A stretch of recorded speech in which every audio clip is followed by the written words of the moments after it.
Poetry. I'll be honest, when I sat down to make some videos talking about Gabbie Hanna's poetry book and analysing the poetry in it and comparing it to some like actual good and classic bits of poetry, I didn't expect it to do well. I thought it would be one of the videos on my channel that's like a bit of a passion project but no one actually watches. I am still completely in shock, but I'm also quite proud that this nerdy little like passion project of mine got so many people talking about Gabbie and her poetry and just poetry in general. It's really nice to see so many people having these conversations and sharing poems that they like and stuff. And yeah, I feel kind of relevant and almost cool for the first time in my life. I mean, not actually cool, just almost cool, but it's the best I can do, so I'll take it.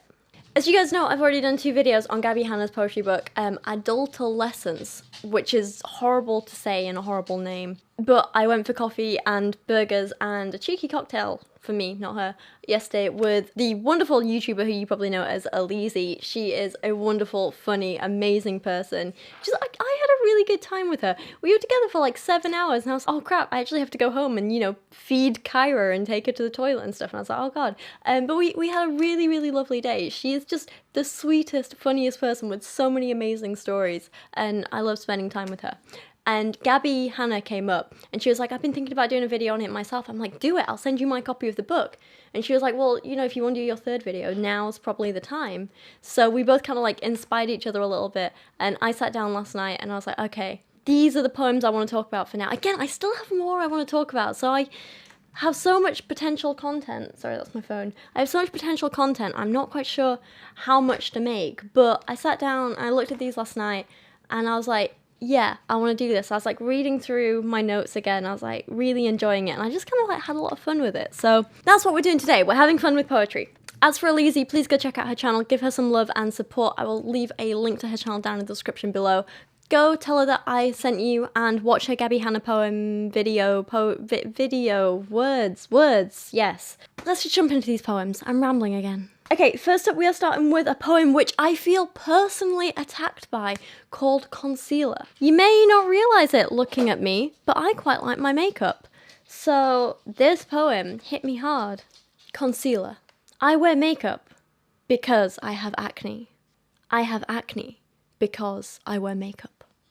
I swear Gabbie Hanna is the only person in the world who could, to such an extent, with 2 dull, unoriginal lines, spread so much misinformation about makeup and manage to perpetuate shallow stereotypes about women. 2 lines, and she causes so much trouble. How does she do it? It's a skill. I know that Gabbie said she was inspired by Bo Burnham in this poetry book, and you can definitely see this in this line. I say line, it's 2 lines long. In this poem, this is not a whole poem. God, I'm really bitter today. Sorry. Don't know what it is today. I'm just like, my bitterness and my sarcasm and my like quite dry sense of humour is just like, bleh. Anyway, I know Gabbie said she was inspired by Bo Burnham in this poetry book.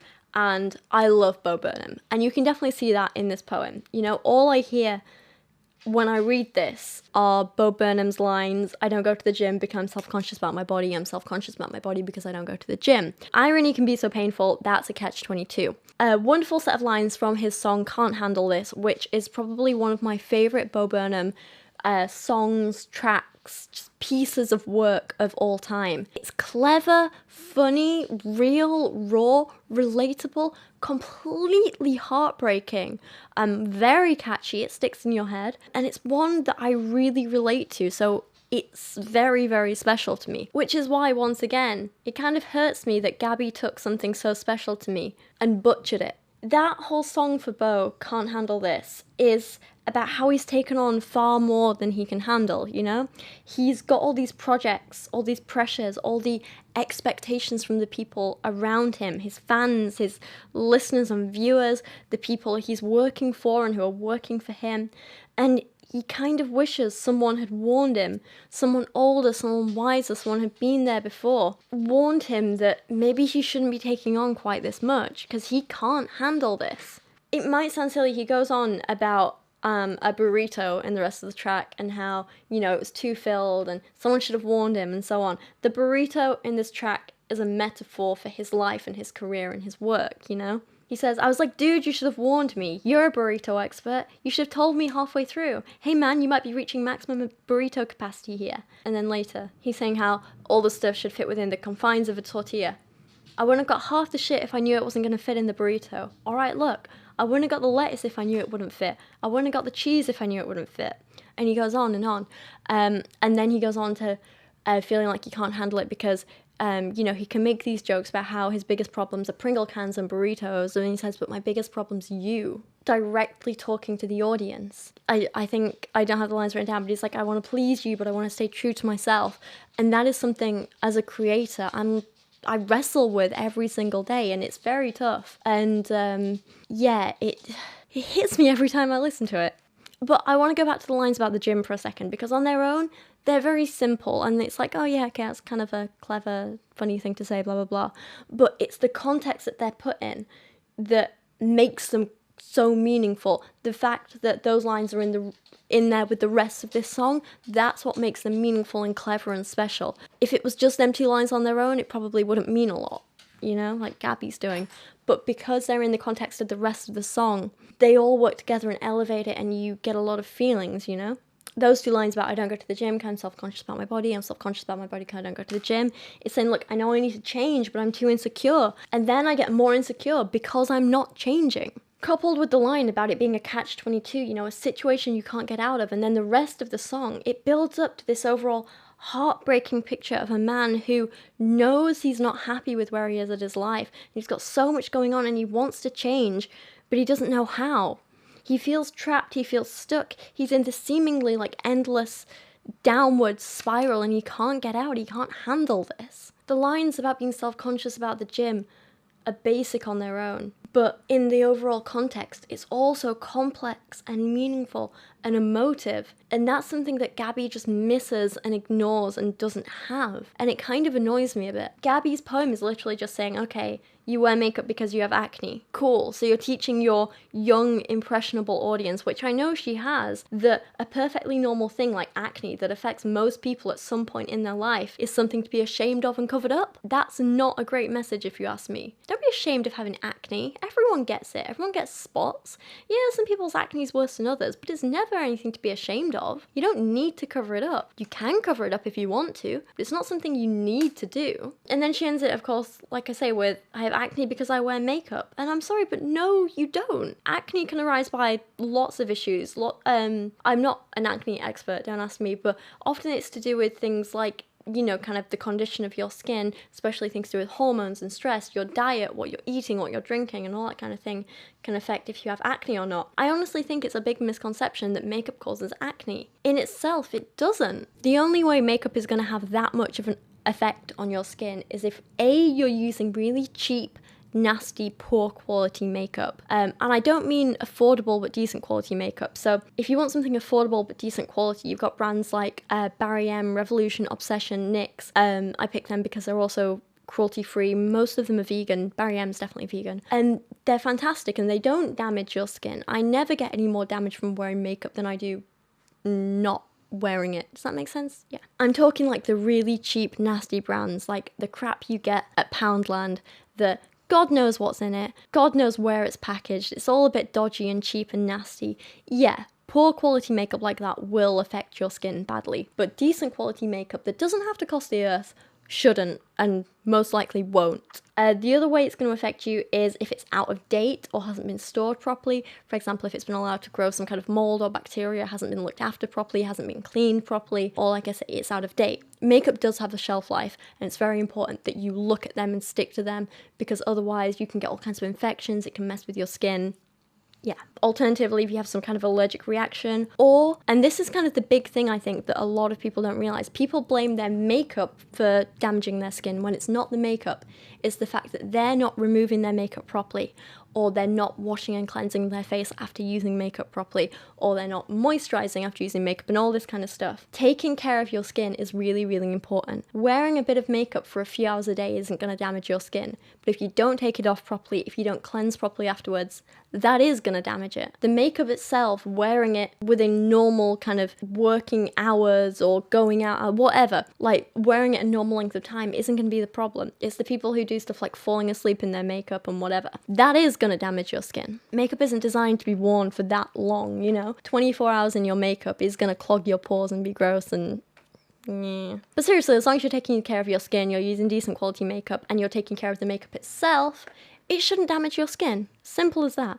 I wear makeup fairly regularly for filming. Like, this is really heavy makeup now. I don't do this day to day, but I do it for filming a few times a week. I also wear makeup if I'm like going out with my friends, like socializing. And I never have issues with like spots or anything like that because of makeup. I do get spots certain times of the month due to hormones and all that kind of thing. I get spots when I'm stressed. I get spots if I've not been eating properly or if I've been eating too much sugar. There's never a correlation between the makeup and the spot, always other things. Anyway, there was your little rant about makeup. Back to the poem. Even Gabbie's like attempt at some like, I don't know, I guess metaphor here is a flawed metaphor, because as we mentioned, what Beau was saying is in his lines is, I don't change because I'm insecure, I get more insecure because I don't change. Gabbie's was like an analogy or metaphor to say, I conceal my flaws, and I have flaws because I conceal them. It doesn't really work. It doesn't really make sense. I don't know.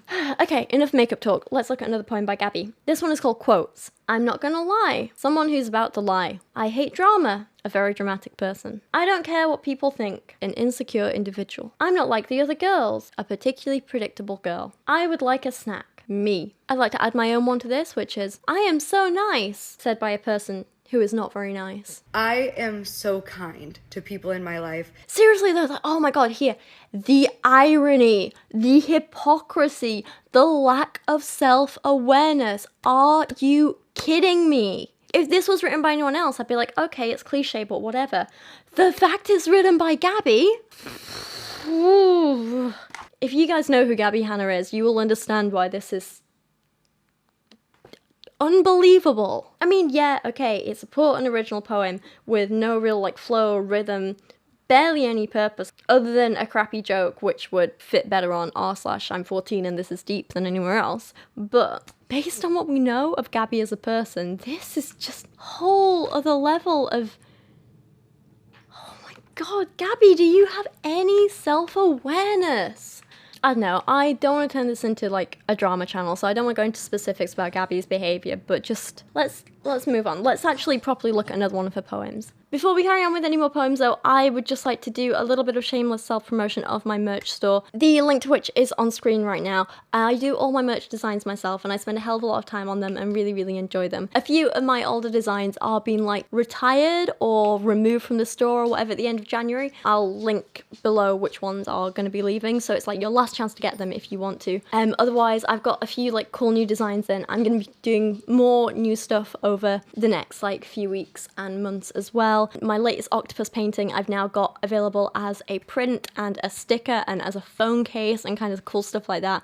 You can get a few of my photographs as prints and other accessories, and then of course I've got like my t-shirt designs and stuff. I absolutely love working on the designs for my merch and I have a hell of a lot of fun with it. I try and keep the like profits that I make on each of the designs very low, so I only make like £2 or £3 for a t-shirt, I think it is, and maybe like £4 in some cases. So it's not a hell of a lot because I want to keep my merch as affordable as possible for you guys, but anything that you buy, like every single little bit goes towards helping me and my channel and to help me keep making these kinds of videos, and it really helps and I really appreciate all the support. Living in London like I do, money is difficult and my rent is stupidly high for the tiny little average flat that I have, so I appreciate any help and support that you guys can give.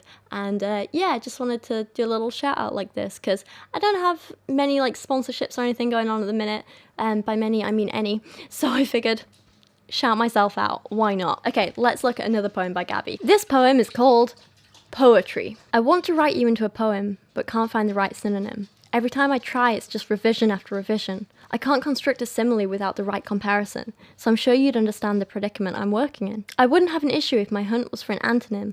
Repulsive, boring, lame, stupid, irksome, imperfection. But there's no single word in any language ever written to describe the impossible attributes that you, my dear, were given. I've noticed there is a definite trend in Gabbie's poetry where she often likes to throw out poetic terms and like put them into her writing, into her poems, as in like the actual names for these techniques. So in this one you'll see it, she says like synonym, simile, antonym, language, word. Okay, they're not very complex in this one. But it's like, she's like doing this and she's saying, ooh, look guys, I know what these technical terms mean. Look how good at poetry I am. And it's like, nah, mate, sorry, but just because you know these words and you know what they mean and you know how to use them in the right context, it doesn't mean you know how to use the actual techniques. It doesn't make you a good poet. I can talk for hours about the metaphors and imagery and this in certain poems. Ask me to write a poem. Nah, mate, can't do it. I'd be screwed. I'm not a poet. Knowing these words doesn't make you a poet. It makes you a bitch on the internet like me. No, I'm joking. I'll be honest though, I do quite like the premise of this poem. The execution, not so much, but it's a good idea, if not an original one. And I feel like, again, with a little bit more development, more time, more effort, this could have actually been quite good. It lacks any kind of real rhythm or flow. It feels very like stilted. Stilted? Stunted? Which is the word? I mean one of them. And it just feels a little awkward. But I don't hate the premise. You know, this idea of saying to someone, look, I love you so much, I think you're so wonderful that I want to express it via an art form that I love, in this case poetry, but you're just too wonderful for words. I can't find anything to say how amazing you are. Words aren't enough. It's not an original concept, but it's a good one, and it's one that you can do interesting things with. It's just a shame it's so poorly executed. For comparison, we're actually going to be comparing this, and this is going to seem really harsh, to two works by Shakespeare. Good old Shaky. Good old Shaky boy. Sorry, my laptop is completely dead. I'm going to switch to my phone for my notes. Might mean squinting though. My eyes aren't the best. So one of these poems we're going to be reading has a different, but a similar kind of premise. And the other one, again, it's kind of similar, but it takes quite cliched poetry techniques and subverts them, which is something that I thought was quite interesting. Shakespeare was an absolute master at writing sonnets. He was a bit of a romantic. He was a wonderful wordsmith. He had the style down. So many of his sonnets are so memorable. They're beautiful. The imagery, the language, it just transports you and you flow through this story that he tells. He is a master poet. And I think a lot of young people see Shakespeare and they see, you know, the kind of weird old English language and they get quite intimidated. But the truth is, when you actually get down to kind of the meaning behind the poems, when you start to picture all these things he's describing, you see how wonderful they are. It's kind of amazing. So one of the ones I want to talk about today is Sonnet 18, which I'm sure you've all heard at least the first 3 or 4 lines of many times in your life. It's kind of classic, you know? Shall I compare thee to a summer's day? Thou art more lovely and more temperate. Rough winds do shake the darling buds of May, and the summer's lease hath all too short a date. Sometime too hot the eye of heaven shines, and often is his gold complexion dimmed, and every fair from fair sometimes declines, by chance or nature's changing course untrimmed. But thy eternal summer shall not fade, nor lose possession of that fair thou oust. Nor shall death brag thou wanderest in his shade, when in eternal lines to time thou groust. So long as man can breathe or eyes can see, so long lives this, and this gives life to thee. So the most simple, straightforward interpretation of this poem is basically saying, look, poetry normally talks about how beautiful a woman is, or it could sometimes be how beautiful nature is. Often there's comparisons there saying, you know, to a woman, you're as lovely as a flower, you're as beautiful as this, your lips are red as rose. Yeah, everyone's read Snow White, right? Skin as white as snow, lips as red as rose, blah, blah, blah. You know, and this is saying, look, nature's beautiful, but it has nothing on you. You are lovelier than a summer's day. Those days are too hot, and you're not. You're perfect, you're temperate, you're wonderful to be around. I don't want to, you know, get in the shade away from you. Plus, you know, when it comes to the seasons, when it comes to nature, when it comes to, like, the real world. Plus, it's saying, you know, when it comes to nature and stuff, seasons change, days come to the end, essentially everything dies, but your beauty won't, because right now I'm immortalizing it in poetry. Even after the beauty of these days has passed and long since been forgotten, you and your beauty are going to live on because I'm immortalizing you in this poem. I love you so much that I'm taking your beauty and I'm going to make it last forever. Of course, the obvious similarity here between the Shakespeare poem and Gabbie's poem is that both are saying they love someone so much and they want to capture them in a poem. and they want to use this poem and art form as an expression of love and adoration and so on, you know? Gabbie's, though, like I say, is too simple. She just lists these technical terms and says, well, there aren't enough words to describe you, which is basically her subtly admitting, you know, I'm nowhere near a good enough poet to describe you. Which, honestly, I don't think there's any shame in, you know. You all know that I really like painting and I enjoy painting, but I know I'm nowhere near as good enough painter yet to fully capture the absolute stunning beauty of this little angel. You're right there, babe. You're right there, babe. Look how perfect she is. And I can take a gorgeous photo of her, but I'm just not a good enough artist yet to capture her true beauty, and that's okay. That just means I have to go and take more time. But Gabbie didn't think that. She just published a half-baked poem anyway, saying, not good enough. What are you gonna do? Shakespeare, on the other hand, is, you know, he's got the confidence because he's got the skills to back it up, and he's basically saying, look, I know my words, my poetry is going to be remembered for a long time, for days to come, for all eternity, essentially, and now so will you and your perfection. I mean, Gabbie is very straightforward in her poems, which is something I can to some extent respect, and it's not necessarily a bad thing, but it is boring, you know? Can we really think as much time and effort went into Gabbie's poem here, with its dull, pessimistic lines like, there is no single word in any language ever written to describe the impossible attributes that you, my dear, were given? Do we really think she spent all that much time or effort or put that much thought into this? Compare that to Shakespeare's absolutely beautiful and optimistic lines of, but thy eternal summer shall not fade, so long as men can breathe or eyes can see, so long lives this, and this gives life to thee. It's beautiful, it's uplifting, I like it. I don't know how much you guys know about sonnets, but typical sonnets have fairly strict rules. I'll give you a very basic overview. We're talking 14 lines, usually iambic pentameter, 10 syllables per line, 3 quatrains with an A, B, C, D, E, F rhyme scheme, and then ending in a final rhyming couplet. There's also rules about what should happen at each stage and each quatrain, and it's like, you know, this one's setting the scene, this one's this. The final 2 lines to couplet is usually the poet comes to some kind of realization or learning something. You're right there, babe. And Shakespeare did stick to these rules, and the fact that he did stick to them to create a technically near perfect poem, still telling such a beautiful story with this lovely message, some of the most iconic imagery, you know, rough winds do shake the darling buds of May. Beautiful, everyone knows that line, we hear it everywhere. The fact he could do all this while still creating a technically perfect poem is astounding. It really shows you his genius, his skill, his talent. How can anyone read one of Shakespeare's sonnets and not just be blown away by the sheer amount of work that must have gone into creating something so perfect, and yet something which seems so effortlessly beautiful? Gabbie's work, on the other hand, it feels like it was effortless in the respect that she didn't put any effort in at all. It was her line, though, in the poem that said, I wouldn't have an issue if my hunt was for an antonym. Repulsive, boring, lame, stupid, irksome, imperfection, which actually reminded me of another Shakespeare sonnet, Sonnet 130, which is probably one of my favourite poems of all time.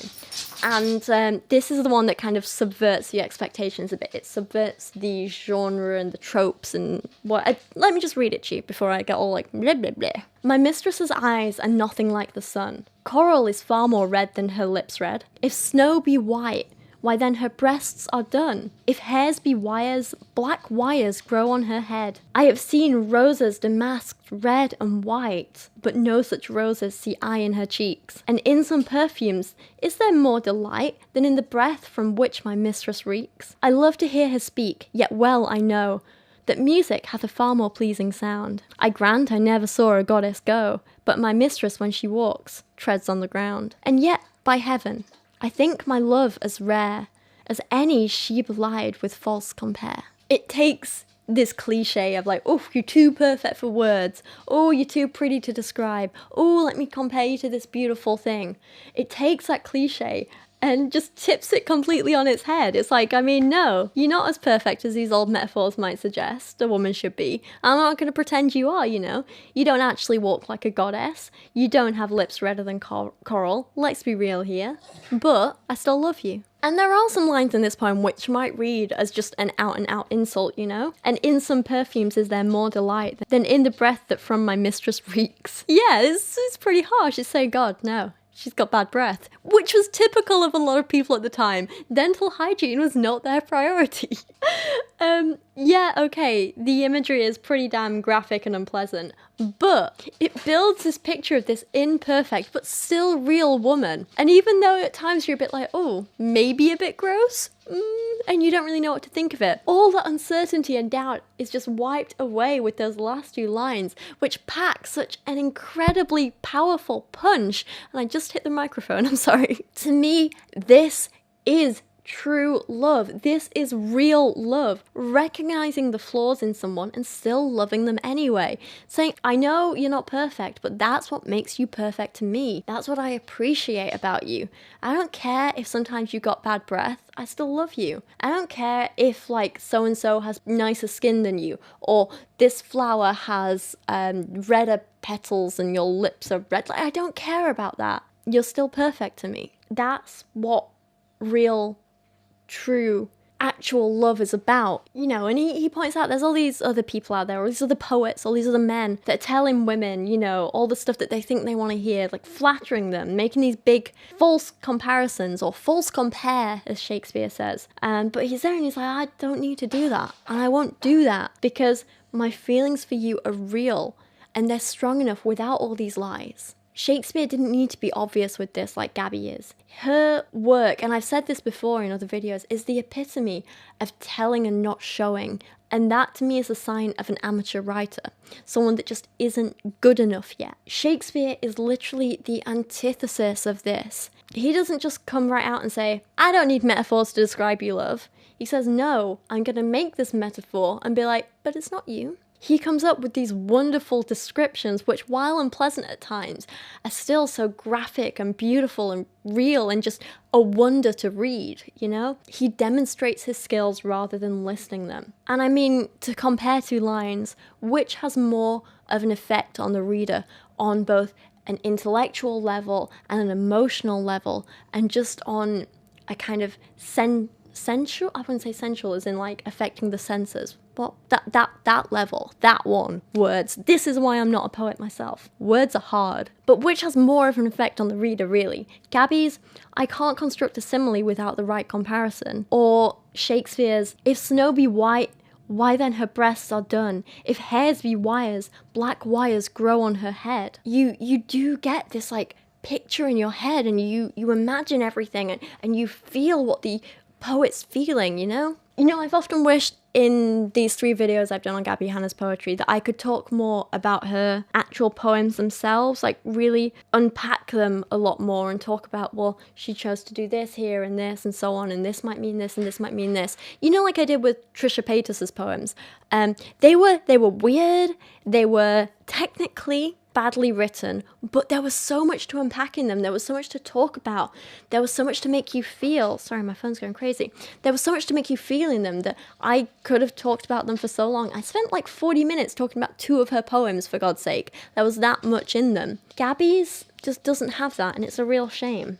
All that said, I think the best poem in Gabbie's book is the next one, which we're going to talk about. It's so deep. So meaningful. She clearly spent a long time working on this, and no one can deny that. Sad.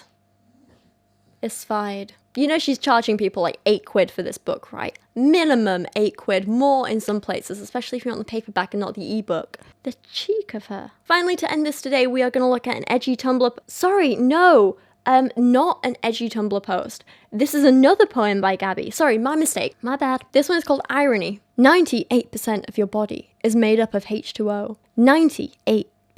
Stay hydrated, or else you'll die of thirst. But did you know you can also die from drinking too much water? It's called water intoxication. Google it, bitch. This thing that you literally need to keep you alive will literally kill you. 98% of you will turn on you in a second. Water is the reason I have trust issues. Well, Gabbie, water might be the reason you have trust issues, but I think you're the reason most of your friends have trust issues. Turns out you're the water here, Gabbie. Do you think you can find the metaphor in there somewhere? God, sorry, I'm bitchy today. What is this? What is this side of me? So one thing I do respect about this poem, despite it being awful, is that she's clearly made a stylistic choice with the language and the punctuation here.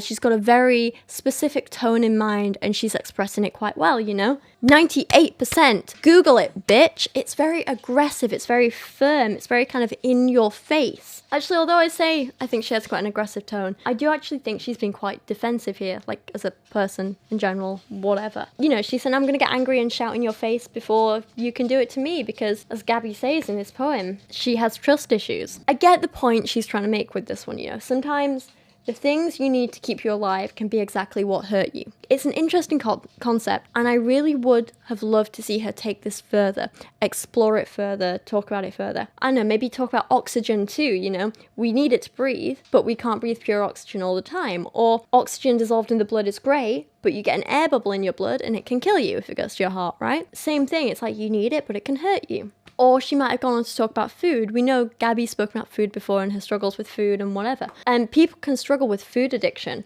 And it's probably one of the hardest things to get over, because it's not like you can just go cold turkey. What? Is that a pun? Is that a bad pun? It's not like you can just stop eating food altogether, you know, you still need it to live. Or she could have taken the water metaphor itself a lot further, you know, getting wet in the rain versus having a shower. One you don't like, one you do. Swimming versus drowning. Rivers carrying sediment versus eroding rocks, you know. This idea of the power of water, its strength, is also one of its most destructive properties. Could have been very interesting. She could have done a hell of a lot with that. And again, it just feels like a lazy, underdeveloped poem. And I assume she was going for hyperbole here, but those last few lines just are factually incorrect. This thing that you literally need to keep you alive will literally kill you. It can kill you. It doesn't mean it will. And 98% of you will turn on you in a second. That's not true. That's not what water intoxication is. That doesn't mean that every molecule of water in your body suddenly decides to turn around and hurt you all at once. See, this felt like less of poetry analysis today and me just fact-checking Gabbie's metaphors. I mean, science and literature all in one video. What more could you want? It's my dream. I loved this. Oh, I don't know. Anyway, I'm going to end this here. No comparison to that one because this video is already quite long. Thank you for watching today. Thank you for being so patient with me as I got this third video out. I'm very aware that I don't want to like overwhelm you with the same content, but at the same time, I'm kind of enjoying this so much. I really like making these videos. I don't know why. They're just a good laugh for me. And I've kind of liked this one today. I don't know why. I'm just in this mood where I definitely felt a little cattier and a little bit like, you know, screw it, let's just let loose and have some fun and be a bit silly and show that side of me, you know. Obviously, as I've said in previous videos, poetry is subjective. There's no actual right and wrong. This is just my opinion. Some of you might like Gabbie's poetry, and that's absolutely fine. There's nothing wrong with that. You are entitled to do that. And if you get something out of this collection that I didn't, amazing, and that's great for you. I'm not going to sit there and say that you shouldn't, you know? But if you would like another video on Gabbie Hanna's poetry, then please let me know. Mwah. And this girl will help me make it, won't you? Say hello, Kyrouac. Say hello. Hello. You should love me because I'm a cute girl. Oh, I'm so cute. No, if you do want another video on Gabbie Hanna's poetry book, please let me know down in the comments below. I'm also working on a review of Lily Singh's awful self-help book, Like a Boss. I'm not cool enough to say that. Like a Boss. It's odd. It's cringy.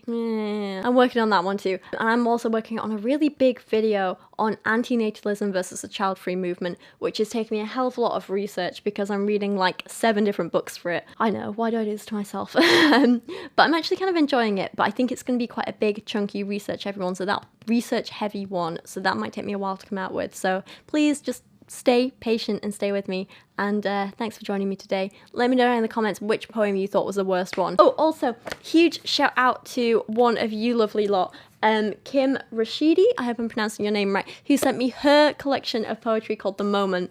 Thank you so much for sending me this. I've not read the whole thing yet, but I've started to have a flick through of a few of your poems, and I'm really, really impressed. You're absolutely fantastic. So thank you for sending me this. It means so much that you guys are sharing your work, your poems, your stories, just everything with me. It really means a lot, so thank you.